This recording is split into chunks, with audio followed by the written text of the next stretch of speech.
Matt, a 1-1 draw here at Harrogate this afternoon. How would you assess that game?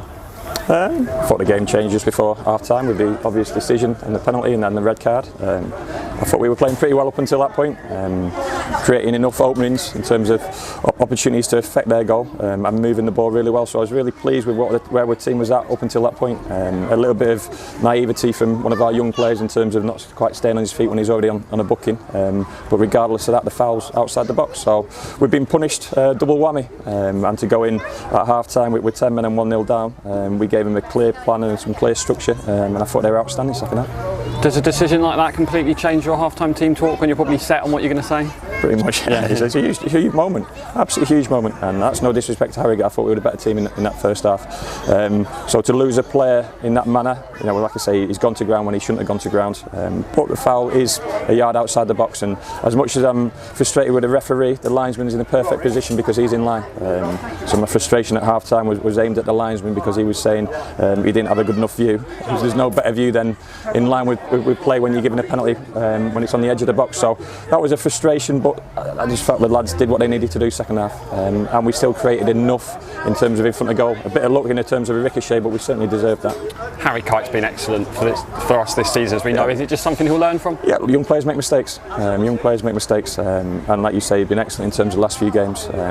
Put a bit of naivety in that moment. He's got great legs, unbelievably powerful legs, and no one really gets goal side and stays goal side of him. So he'll learn quickly from that. Unfortunately, he'll miss a game, and it looks like Tim might have picked up a knock as well in that first period. So, you know, we had MJ, Giovanni and Aurora in centre midfield to finish that game. Aurora's come and played 2 games in the middle of the park now, and he's an out-and-out winger, so it's needs must, but that was part of the unselfish nature of that team performance.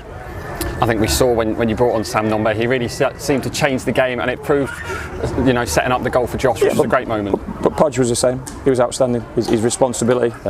He had some opportunities in that first period, and then obviously when we're down to 10 men, it's a certain job for the team. And you're attacking players, you've got to wait for your moments. And we almost had an out in terms of hitting Josh Key on a diagonal, an aerial ball, and that goes a little bit of field position. And then we were able to work moments off the back of that. And you know, you stood here wondering if Alex Hartridge could have put that header on target, then we'd be going away with 3 points. But on the scale of things and how long we've played with 10 men, we're still pleased with a point.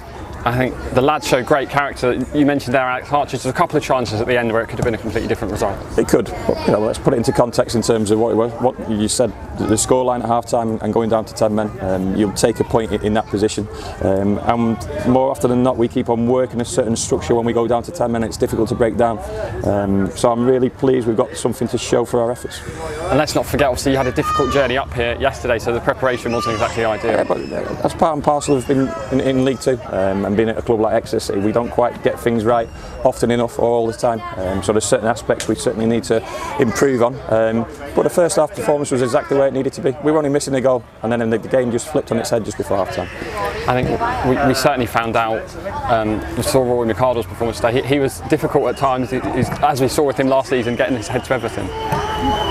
That's one of their players, Craig. I don't want to talk about opposition players. We spend too much time talking about opposition players. I think we should start giving our players a little bit of praise. Not many teams will come back from that deficit with 10 players on the pitch as well. So in terms of, you want to speak about centre half, speak about George Ray, speak about Pierce Sweeney, speak about Alex Hartridge, speak about our goalkeepers. So don't ask me questions about the opposition players.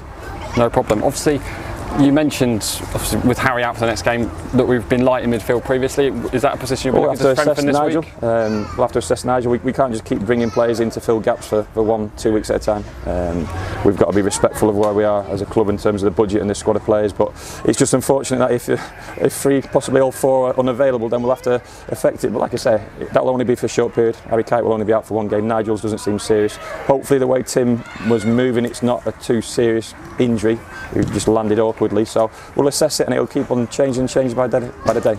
And finally, after what's been quite a busy start to the season, our first Tuesday night off this week, how much of a benefit is that to the squad? Well, we know about the journey, we know how difficult the last 24 hours has been, so the players will get Monday off, some will get some game time on the Friday, but in terms of our prep now and our focus, it turns straight away to Forest Green. Right, Matt, thanks.